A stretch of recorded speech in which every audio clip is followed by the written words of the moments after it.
stretches because the adductors, which are the inner thigh, can also help flex or extend the hip depending on what the other leg is doing. So what you're going to do is be in a high kneeling position or half kneeling position, and you're going to have your one leg just directly out to the side and perpendicular or to the other leg. So, and you're just going to move your hips or drive that knee over the foot, and you want to sit down into the stretch at the end range. So wherever you feel a good stretch in either side of the inner thigh is where you're going to kind of hold for a second. And then you're just going to come back to starting and go back into that stretch.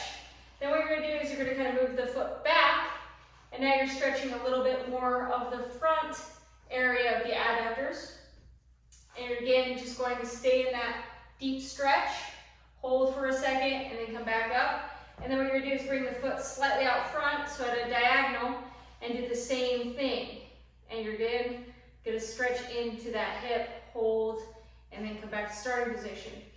If you want to add a little bit to get into a deeper stretch and just be safe with it, but you're going to put a kettlebell into both hands and allow that kettlebell to bring you into a deeper stretch at that end range. So feels like a nice stretch in both legs.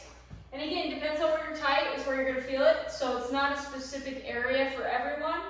It's just kind of where you're going to be tight and how your hips are. So, and you can do all three and just rotate as a set and go front, middle, back, or just do all one and then all the other. And I would say 8 to 10 in each direction. So that is the 3-dimensional groin stretch.